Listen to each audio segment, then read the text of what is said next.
सहाय। ओम नमः शिवाय गुरुजी सदा सहाय। ओम नमः शिवाय शिवजी सदा सहाय। ओम नमः शिवाय गुरुजी सदा सहाय। ओम नमः शिवाय शिवजी सदा सहाय। ओम नमः शिवाय गुरुजी सदा सहाय। ओम नमः शिवाय शिवजी सदा सहाय। ओम नमः शिवाय गुरुजी सदा सहाय। ओम नमः शिवाय शिवजी सदा सहाय। ओम नमः शिवाय गुरुजी सदा सहाय। ओम नमः शिवाय शिवजी सदा सहाय। ओम नमः शिवाय गुरुजी सदा सहाय। ओम नमः शिवाय शिवजी सदा सहाय। ओम नमः शिवाय गुरुजी सदा सहाय। ओम नमः शिवाय शिवजी सदा सहाय। ओम नमः शिवाय गुरुजी सदा सहाय। ओम नमः शिवाय शिवजी सदा सहाय। ओम नमः शिवाय गुरुजी सदा सहाय। ओम नमः शिवाय शिवजी सदा सहाय। ओम नमः शिवाय गुरुजी सदा सहाय। ओम नमः शिवाय शिवजी सदा सहाय। ओम नमः शिवाय गुरुजी सदा सहाय। ओम नमः शिवाय शिवजी सदा सहाय। ओम नमः शिवाय गुरुजी सदा सहाय। ओम नमः शिवाय शिवजी सदा सहाय। ओम नमः शिवाय गुरुजी सदा सहाय। ओम नमः शिवाय शिवजी सदा सहाय। ओम नमः शिवाय गुरुजी सदा सहाय। ओम नमः शिवाय शिवजी सदा सहाय। ओम नमः शिवाय गुरुजी सदा सहाय। ओम नमः शिवाय शिवजी सदा सहाय। ओम नमः शिवाय गुरुजी सदा सहाय। ओम नमः शिवाय शिवजी सदा सहाय। ओम नमः शिवाय गुरुजी सदा सहाय। ओम नमः शिवाय शिवजी सदा सहाय। ओम नमः शिवाय गुरुजी सदा सहाय। ओम नमः शिवाय शिव। जय गुरु जी। ओम नमः शिवाय शिव जी सदा सहाय। ओम नमः शिवाय गुरु जी सदा सहाय। संगत जी, आज हम खंड 4 का 6, 7वां, 8वां और 9वां अध्याय पढ़ेंगे। तो 6ठे अध्याय से शुरू करते हैं। ब्रह्मा जी बोले, हे नारद, ऐसे समय में एक नारद नाम के ब्राह्मण को, जो अजामेध करता था, यज्ञ में बलि देने के लिए एक बकरे की आवश्यकता हुई। तब स्कंद का बकरा, जो वरुण ने भेंट किया था, वह स्कंद की इच्छा जानकर नारद ब्राह्मण की ओर भाग गया। नारद ने उस बकरे को यज्ञ के लिए सब प्रकार योग्य जानकर पकड़ लिया तथा यज्ञ की अन्य सब सामग्री एकत्रित की। संयोगवश नारद किसी कार्य से किसी दूसरे गांव में गया। तब बकरा ब्राह्मण के जाने के पश्चात मंच उखाड़कर अपने घर भाग गया। फिर वह सातों द्वीप तथा पृथ्वी को जीतकर पृथ्वी के नीचे चला और शेष लोक के पश्चात उसने पाताल लोक को भी जीत लिया। इसके पश्चात वह फिर ऊपर के लोक को चला। प्रथम वह गले में रस्सी बांधे हुए स्वर्ग लोक को गया, फिर आकाश पर भी उसने विजय प्राप्त की। फिर संपूर्ण ब्रह्मांड पर विजय प्राप्त कर वह विष्णुपुरी में जा पहुंचा। जब नारद ब्राह्मण उस गांव से घर लौटा तो उसने देखा कि वहां बकरा नहीं है, केवल रस्सी ही बंधी हुई है। उस समय आश्चर्यचकित होकर उसने सबसे पूछा। तब सबने ये उत्तर दिया कि हमने उसे जाते हुए नहीं देखा। न जाने वह बकरा था या क्या था, क्योंकि उसके शरीर में तेज दिखाई पड़ता था, मानो वह अग्नि का रूप हो। नारद ब्राह्मण बकरे के इस प्रकार चले जाने से अत्यंत चिंतित हुआ। फिर उसने विद्वान पंडितों को बुलाकर आदि से अंत तक सब वृतांत कह सुनाया तथा पूछा कि आप लोगों की क्या राय है। मेरा तो सब परिश्रम व्यर्थ हो गया, अब मैं क्या करूं। स्कंद का ये चरित्र जानकर सब ब्राह्मण कहने लगे, ब्राह्मण तारक दैत्य के वध के लिए स्कंद के अवतार लिया था और उनको देवताओं ने अपने अपने शस्त्र दिए थे। अस्तु, अब यही उचित है कि तुम उन्हीं के पास जाकर अपना सब वृतांत कहो। हे नारद, विद्वान ब्राह्मणों के ऐसे वचन सुनकर नारद ब्राह्मण वहां से चलकर स्कंद के द्वार पर पहुंचा तथा द्वारपालों से कहा कि तुम स्कंद से कहो कि नारद नामक एक ब्राह्मण द्वार पर खड़ा है। द्वारपाल ने पूछा, तुम्हारा क्या मनोरथ है। तब नारद ने द्वारपाल को सब वृतांत सुनाया। उसे सुनकर द्वारपाल स्कंद के पास जा पहुंचा और विनती की कि हे स्वामी, द्वार पर नारद नाम के एक ब्राह्मण हठ से आपके दर्शनों के निमित्त खड़ा हुआ है। तब स्कंद ने हंसकर उत्तर दिया, नारद हमारा परम भक्त है, तुम उसे तुरंत भीतर ले आओ। अस्तु, नारद ने भीतर जाकर स्कंद को प्रणाम किया, वेद के अनुसार स्तुति की तथा ये विनय की कि जो बकरा मैं यज्ञ के लिए लाया था वह वहां से भाग गया है। बड़े आश्चर्य की बात है कि आपके राज्य में रहकर इस प्रकार यज्ञ अधूरा रह जाएगा। अस्तु, आप मेरे इस दुख का निवारण कीजिए। हे नारद, ब्राह्मण के ये वचन सुनकर स्कंद ने अपने गण वीरबाहु को बुलाया तथा कहा कि तुम तुरंत नारद के बकरे को ढूंढ कर दो। जहां कहीं भी तुमको वह बकरा मिले उसे पकड़कर तुरंत यहाँ ले आओ। स्कंद की आज्ञा पाकर वीरबाहु अपनी सेना सहित बकरे की खोज में उसी समय वहां से चला गया। उसने उस बकरे को तीनों भुवनों तथा नीचे के लोकों में ढूंढने के पश्चात विष्णु लोक में उत्पात मचाते हुए देखा। वीरबाहु उसके सींगों को पकड़कर घसीट लाया तथा स्कंद को सौंप दिया। स्कंद उस बकरे को देखकर हंसे और उस पर आरूढ़ हुए। फिर उन्होंने अपने वाहन के बल को दिखलाने के लिए उसको इतना बल दिया कि वह मन के समान गति से अनायास तीनों भुवनों में घूमा तथा एक मुहूर्त भर में तीनों लोकों में घूमकर लौट आया। जब स्कंद लौटकर घर पहुंचे तो प्रसन्न होकर उससे उतर कर भीतर गए। तब नारद ब्राह्मण ने स्कंद से पूछा, हे महाराज, अब मेरे यज्ञ का समय आ गया है, सो आप बकरे को दे दीजिए। हे नारद, ब्राह्मण नारद ने के इस प्रकार के वचन सुनकर स्कंद ने कहा, हे ब्राह्मण, ये बकरा बलि के योग्य नहीं है, क्योंकि ये हमारा वाहन है। तुम जो फल यज्ञ करके प्राप्त करना चाहते हो, हम वह तुमको बिना यज्ञ के ही दे देते हैं। नारद ब्राह्मण यह सुन हाथ जोड़कर स्तुति करने लगा तथा स्कंद जी के यशोमान करता हुआ अपने घर को लौट गया।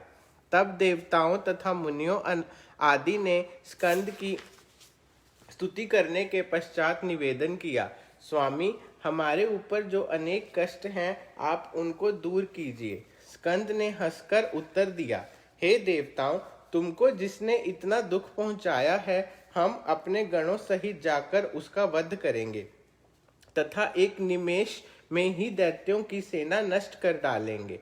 तुमने शिवजी की जो सेवा की है उसका फल तुम्हें अवश्य देंगे।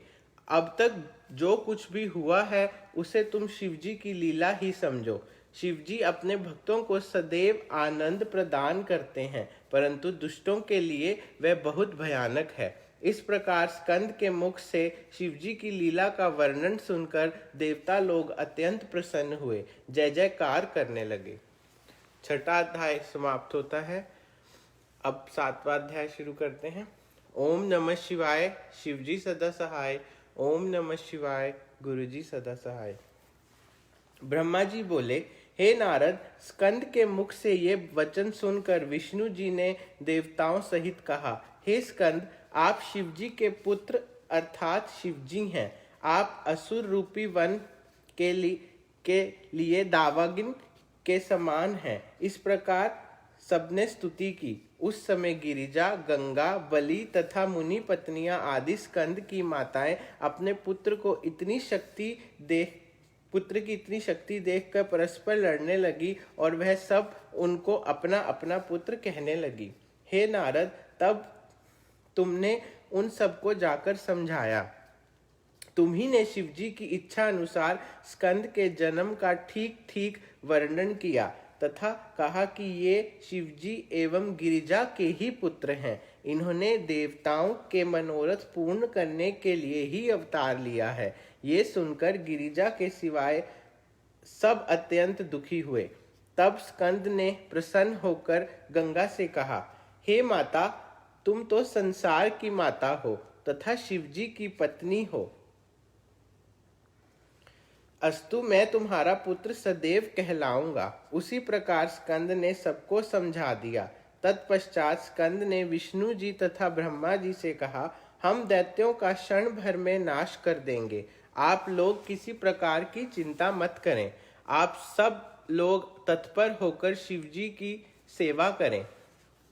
जो भी कार्य या उत्सव करें, उसमें प्रसन्न होकर शिवजी का जय जयकार करते रहें।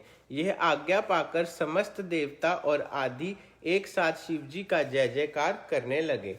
हे नारद, इसके पश्चात समस्त देवता आदि सेना सहित सज्जित होकर स्कंद के साथ चले। शिवजी गिरिजा एवं गणों के साथ कैलाश को चले गए।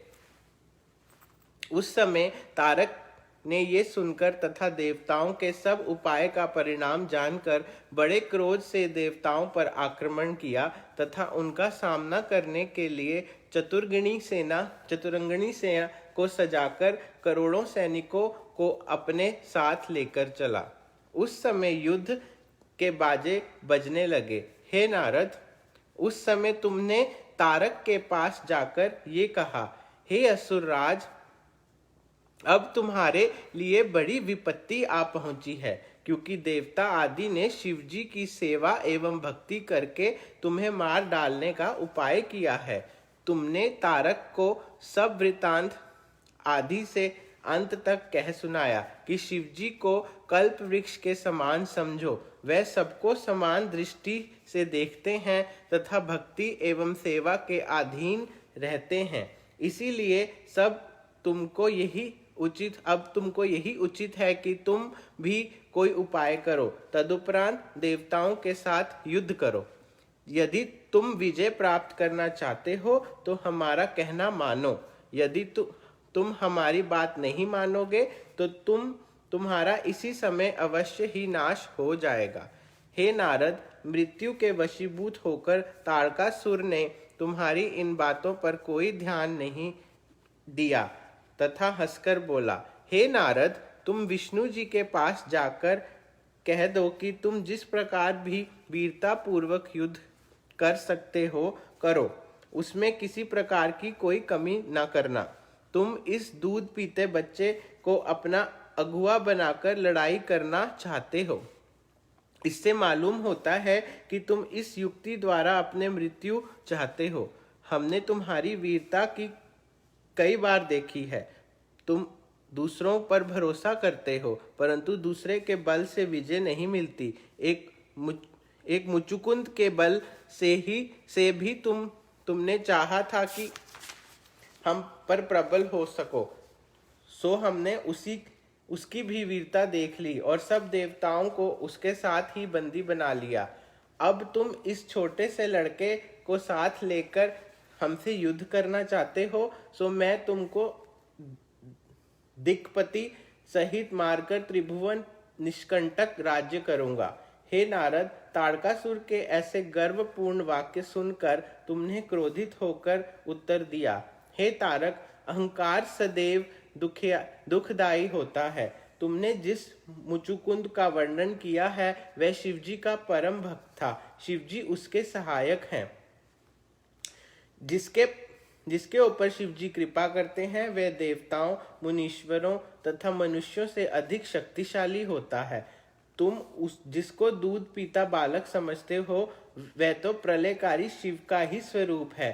तब तारक ने क्रोधित होकर तुमसे फिर कहा, हे नारद, तुम वीरों के बल के विषय में क्या जानते हो? तुम तारक के मुख से ये वचन सुनकर तुरंत ही उसकी सभा से उठकर मेरे यहाँ चले आए और तथा विष्णु जी और मुझसे सब बातें कही। तुमने ये भी कहा कि ये बालक तारकासुर पर अवश्य विजय प्राप्त करेगा तथा मेरा ये वचन सत्य है कि शिवजी का ये लड़का तीनों लोकों में निर्भय है। हे नारद, तुम्हारे इस वचन को सुनकर हम सब अत्यंत प्रसन्न हुए तथा युद्ध की इच्छा से शिवजी का ध्यान कर उठ खड़े हुए।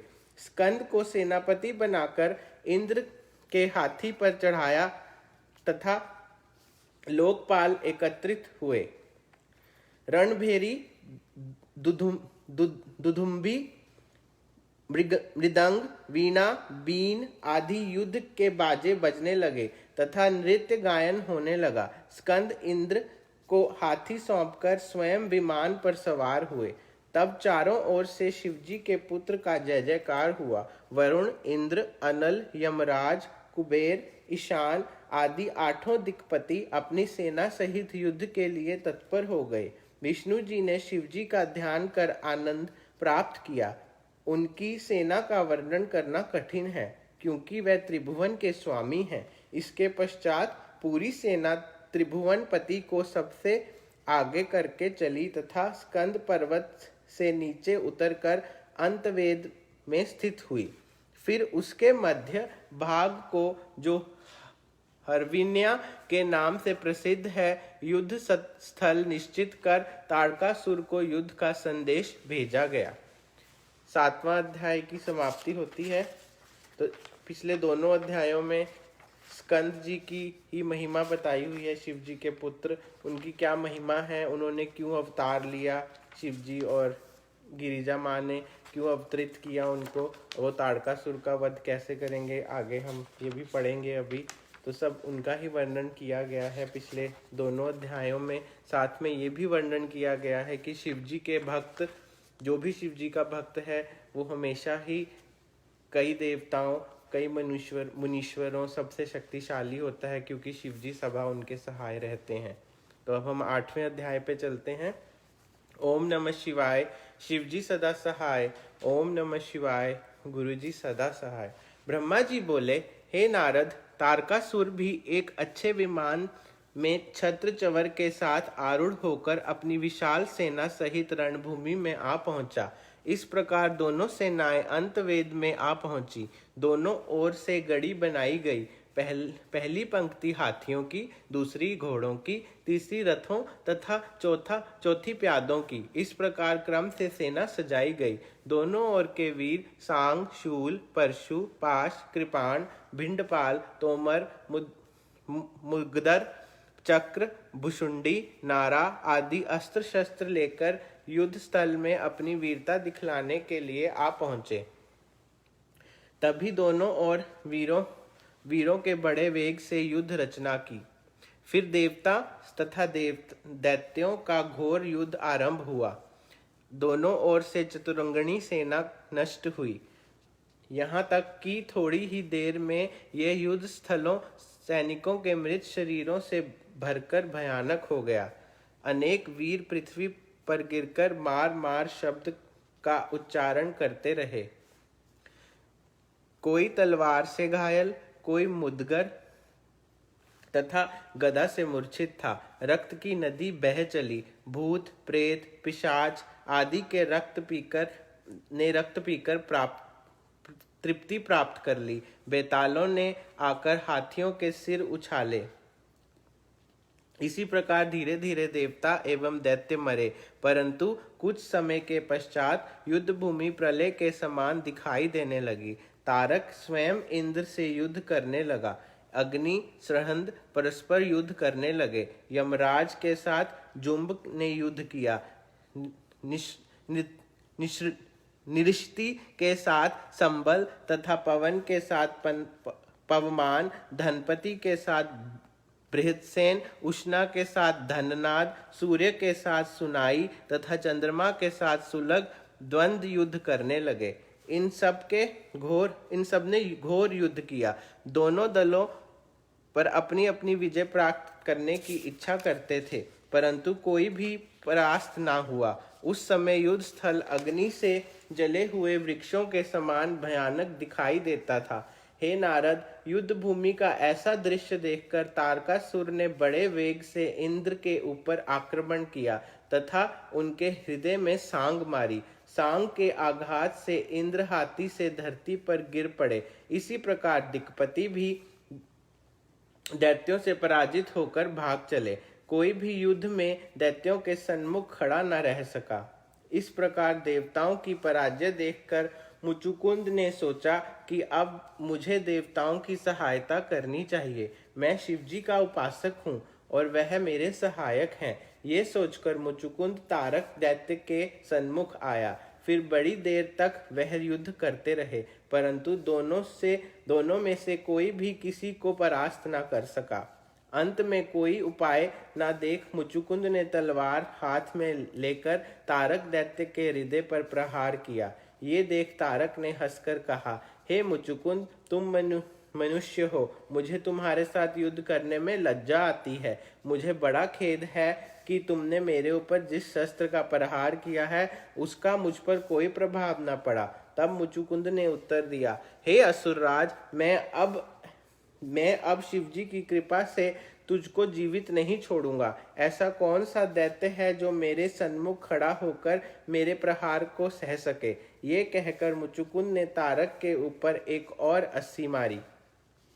अभी वह इसी अस्सी तारक के लगी तक ना थी कि उसने तुरंत सांग मारकर मुचुकुंद को घायल कर पृथ्वी पर गिरा दिया। ये देख मुचुकुंद ने पृथ्वी से उठ अत्यंत क्रोधित हो तारक के वध का विचार कर अपने धनुष्य को हाथ में लिया और ब्रह्मास्त्र चलाया। ब्रह्मा जी बोले, हे नारद, ये देखकर तुमने मुचुकुंद को मना किया और समझाया कि ये तुम्हारे हाथ से नहीं मरेगा। इसकी मृत्यु मनुष्य के हाथ से नहीं है। इसको तो केवल स्कंद ही मारेंगे। जहाँ अपना कोई वश न चले वहाँ शांत रहना ही उत्तम है। ये कहकर तुम सब देवताओं के सहित स्कंद जी की सेवा में जा पहुँचे तथा उनकी स्तुति एवं पूजा करने लगे। देवताओं को ऐसा करते देख दैत्यों ने अत्यंत क्रोधित होकर घोर नाद के साथ बाणों की वर्षा की। तब वीरभद्र क्रोधावेश से भरकर युद्ध भूमि में आ उपस्थित हुए। 8वां अध्याय समाप्त होता है। अब हम 9वें अध्याय में चलते हैं और देखते हैं आगे युद्ध में क्या होता है। ओम नमः शिवाय, शिवजी सदा सहाय। ओम नमः शिवाय, गुरुजी सदा सहाय। ब्रह्मा जी बोले, हे नारद, वीरभद्र अपने गणों को साथ लिए हुए युद्ध करने लगे। दोनों ओर से बड़े जोर से आक्रमण हुआ और नाना प्रकार के शस्त्र प्रयोग में लाए गए। वीरभद्र ने क्रोधित होकर त्रिशूल हाथ में लिया तथा उसको तारक के शरीर में मारकर उसे धरती पर गिरा दिया। तारक उस आक्रमण से अचेत हो गया। कुछ समय पश्चात जब उसे चेत हुआ तब उसने वीरभद्र पर सांग से आक्रमण किया। वीरभद्र ने तारक पर पुनः त्रिशूल का वार किया।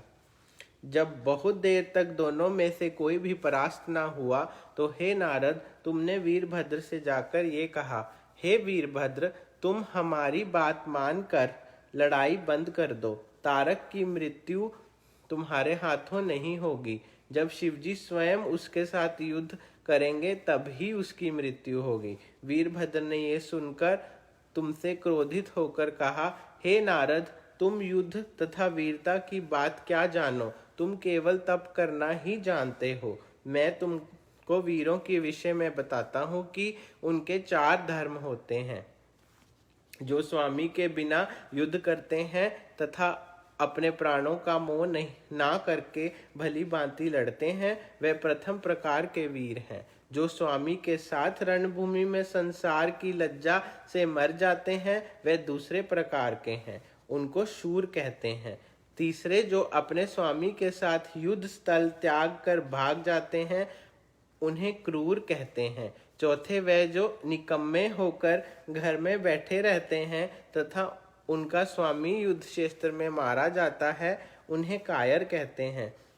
उनको कहीं भी सुख नहीं मिलता। मैं सत्य कहता हूँ कि यदि शिवजी इस समय मेरे पास आकर मुझको तारक के वध से रोकें, तब तो असमर्था है, नहीं तो आज मैं तारक को पृथ्वी से नष्ट कर दूंगा। ये कहकर वीरभद्र ने तारक के ऊपर अपने त्रिशूल का वार किया। दोनों फिर परस्पर युद्ध करने लगे। दोनों ओर की सेनाएं भी आपस में भिड़ गई। इस बार दैत्यों को देवताओं ने बड़ी वीरता से परास्त किया तथा दैत्य अपनी बहुत सी सेना मरी हुई देख युद्ध स्थल से भाग चले। हे नारद, युद्ध भूमि की ये दशा देखकर तारक महाक्रोधित हुआ। वह 1 करोड़ हाथ निकालकर हाथी पर सवार हो देवताओं को पकड़ने की उनकी सेना के भीतर घुस गया तथा उसने असंख्य देवताओं को मार डाला। उसने अपने हाथी को छोड़ दिया, जिसे देखकर सब हाथी भयभीत होकर इधर उधर भागने लगे। इस प्रकार तारक ने देवताओं पर विजय प्राप्त की। उस समय तारक का तेज कोई न सह सका और सब लोग बड़े दुखी हुए। उनके हाथी ने सब हाथी आदि को मार डाला। ये दशा देखकर विष्णु जी से रहा न गया। उन्होंने तुरंत चक्र उठाकर तारक के साथ युद्ध कर देवताओं को आनंदित किया। विष्णु जी तथा तारक में घोर युद्ध हुआ, जिसमें दोनों ओर से अनेक लोग मारे गए। तारक ने अपनी तीक्ष्ण बाणों की वर्षा से देवताओं को फिर भयभीत कर दिया। तब विष्णु जी ने देवताओं को इस प्रकार भयभीत देख क्रोधित हो तारक के ऊपर अपना चक्र चलाया। उस समय पृथ्वी कांप उठी, परंतु चक्र को तारक के शरीर पर जमने का कोई स्थान न मिला। तारक ने अपने गुरु का स्मरण कर उन्हें प्रणाम किया तथा अनेक प्रकार की माया दिखलाई। अनेक राक्षस हाथियों के समान चिंगाड़ते हुए उत्पन्न हुए। तारक की ये माया कोई न जान पाया, अतः वह युद्ध स्थल से भागकर स्कंद के पास जा पहुंचा तथा विनय के साथ भयभीत हो इस प्रकार बोले, हे स्वामी, हम आपकी शरण में आए हैं। आप अब शीघ्र ही तारक का वध कीजिए, क्योंकि आपका अवतार इसी निमित्त हुआ है। आपके बिना और कोई तारक को नहीं मार सकता। हे नारद, देवताओं को इस प्रकार भयभीत देखकर स्कंद ने हंसकर कहा, हे देवताओं, मुझको अपना पराया कुछ भी नहीं पता है। मैं तो अभी लड़का हूँ।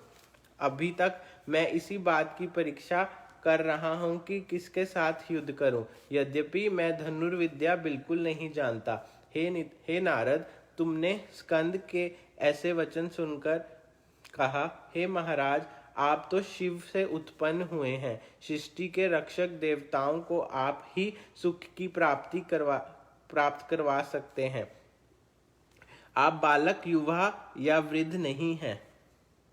तारक ने देवताओं को जीतकर उन्हें बड़े बड़े दुख पहुंचाए हैं, इसलिए अब आपको तारक का वध शीघ्र कर डालना चाहिए। स्कंद पहले तो हंसे, परंतु बाद में क्रोधित हुए। तब वह विमान छोड़ अपनी शक्ति सहित तारक की ओर पैदल ही दौड़ पड़े। ये देखकर तारक ने हंसकर इस प्रकार कहा कि देवताओं ने इस बालक की आशा पर ही अपने बल को नष्ट कर दिया है। वास्तव में ये सब बुद्धिहीन है। मुझको निश्चय है कि मैं समस्त देवताओं को मार कर नष्ट कर डालूंगा। ऐसा कहकर तारक हाथ में शक्ति लिए हुए स्कंद से युद्ध करने के लिए चला। वह देवताओं से बोला, हे देवताओं, तुमने इस बालक को युद्ध स्थल में अज्ञा बनाया है। अब मैं तुमको इसका फल देता हूँ। तुम सब जिसकी आशा पर निर्भर करते हो, वह मेरे भय से यहाँ से भाग जाएगा। छोटा भाई विष्णु तो छल में अदित्य और माया दिखाने में विख्यात है। इससे बलि के साथ वामन रूप में बड़ा छल किया था तथा मधुकैटभ का शीश छल करके काट डाला। फिर अमृत बांटने के समय भी मोहिनी रूप में इसने छल किया। इसने वेद के विरुद्ध स्त्रियों को मार डाला तथा बाली के वध में भी श्री रामचंद्र रूप में इसने धर्म का कुछ विचार नहीं किया।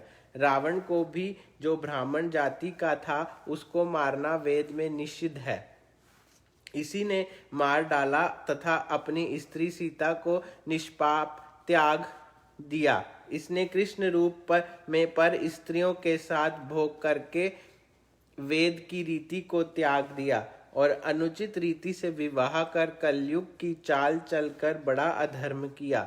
इसी प्रकार बुद्धि रूप में सब वेदों की निंदा करके इस विष्णु ने कुछ भी विचार नहीं किया। मुझे आश्चर्य है कि ऐसे मनुष्य के बल पर तुम देवताओं ने युद्ध करने को प्रयत्न किया है। हे नारद, इसके पश्चात तारक इंद्र की निंदा करते हुए बोला, हे देवताओं, इंद्र तो बहुत ही बुरा एवं अनाचारी है। उसने अपने पिता के लड़के को दिति के गर्भ में गिरा दिया तथा केवल सांसारिक आनंद के निमित्त ऐसे कार्य करते हुए धर्म का ज्ञान विचार न किया। उसने गौतम की स्त्री से भोग किया तथा व्रत नामक ब्राह्मण का वध कर डाला। सांसारिक आनंद के निमित्त इसने कौन कौन से अधर्म नहीं किए। इस समय भी इसने छोटे से लड़के को युद्ध भूमि में अज्ञा बना दिया है, जो अभी मेरे हाथों से मारा जाएगा। ये पाप भी इसी पर पड़ेगा, अन्यथा ये लड़का भाग जाएगा। इसी प्रकार देवताओं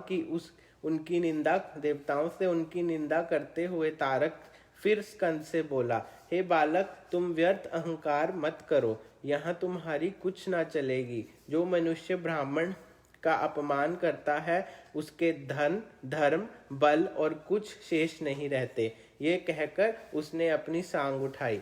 हे नारद, इस प्रकार कहते हुए तारक की शक्ति क्षीण हो गई, क्योंकि बड़ों की निंदा तथा उनके कर्म कहने में तुरंत ही शक्ति क्षीण हो जाती है।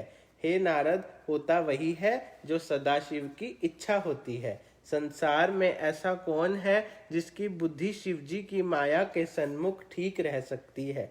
निदान तारक ने अपने चुने हुए श्रेष्ठ वीरों को सेनाध्यक्ष बनाकर सेना को पीछे रखा तथा स्वयं स्कंद तथा इंद्र के सन्मुख आ गया।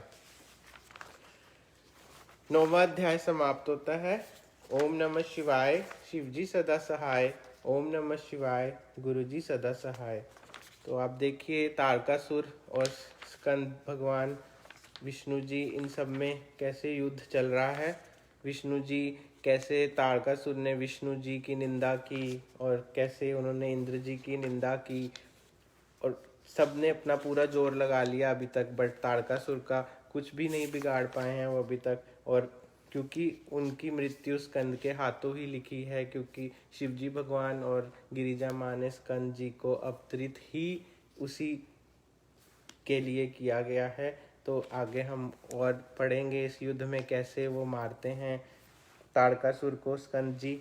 और आपने ये भी देखा है कि अंत में कि उन्होंने जब निंदा की विष्णु जी की और इंद्र जी की, जो कि उनसे बड़े थे, उनकी शक्ति कैसे शिव जी ने क्षीण कर दी। तो ये यही भी शिक्षा देती है कि जब हम दूसरों की निंदा करते हैं तो हमारी खुद की शक्ति क्षीण होती है। हमारी अगली रीडिंग संडे को होगी सुबह 8 बजे। जय गुरु जी संगत जी। Thank you.